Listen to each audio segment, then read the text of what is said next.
Raghava Lawrence గారు ఇప్పుడు కొత్తగా యాక్ట్ చేస్తున్న మూవీ బెంజ్. అయితే రాఘవ లారెన్స్ గారు ఈ బెంజ్ మూవీకి ముందు లాస్ట్ యాక్ట్ చేస్తున్న మూవీ జిగర్తాండా డబుల్ ఎక్స్. అయితే Jigarthanda double X movie release అయ్యి 2 ఇయర్స్ అయిపోయింది.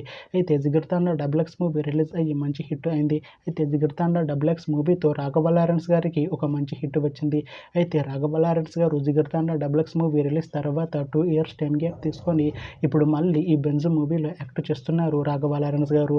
చూడాలి రాఘవ లారెన్స్ గారికి ఈ బెంజ్ మూవీతో కూడా ఇంకొక మంచి హిట్ తనకి వస్తుందా లేదా అనేది మనం ఈ బెంజ్ మూవీ రిలీజ్ అయ్యాక చూడాలి.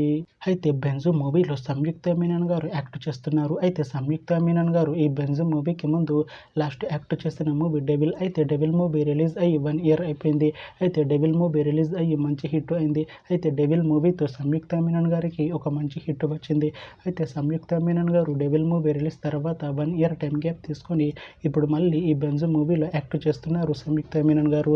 చూడాలి సంయుక్త మీనన్ గారికి ఈ బెంజ్ మూవీతో కూడా ఇంకొక మంచి హిట్ తనకి వస్తుందా లేదా అనేది మనం ఈ బెంజ్ మూవీ రిలీజ్ అయ్యాక చూడాలి. అయితే బెంజ్ మూవీ టీం ఈ మధ్య ఒక చిన్న టీజర్ని విడుదల చేసింది. అయితే దానికి మంచి రెస్పాన్స్ వచ్చింది. అయితే ప్రస్తుతం బెంజ్ మూవీ టీం షూటింగ్లో బిజీగా ఉన్నారు. అయితే Benz movie shooting already 50% complete అయిపోయింది అంటున్నారు మూవీ టీం. అయితే బెంజ్ మూవీ టీం మాత్రం చాలా కాన్ఫిడెంట్గా ఉన్నారు. ఈ బెంజ్ మూవీ మంచి హిట్ అవుతుంది అంటున్నారు మూవీ టీం. అయితే ఈ బెంజ్ మూవీని 2026లో రిలీజ్ చేసేలా ప్లాన్ చేస్తున్నారు మూవీ టీం. చూడాలి బెంజ్ మూవీ రిలీజ్ అయ్యాక మంచి హిట్ అవుతుందా లేదా అనేది మనం ఈ బెంజ్ మూవీ రిలీజ్ అయ్యాక చూడాలి. Thanks for watching this video friends. మీకు ఈ వీడియో నచ్చితే ఈ వీడియోని లైక్ చేయండి. ఇంకా ఇలాంటి మూవీ అప్డేట్స్ కోసం ఈ ఛానల్ని సబ్స్క్రైబ్ చేసుకోండి.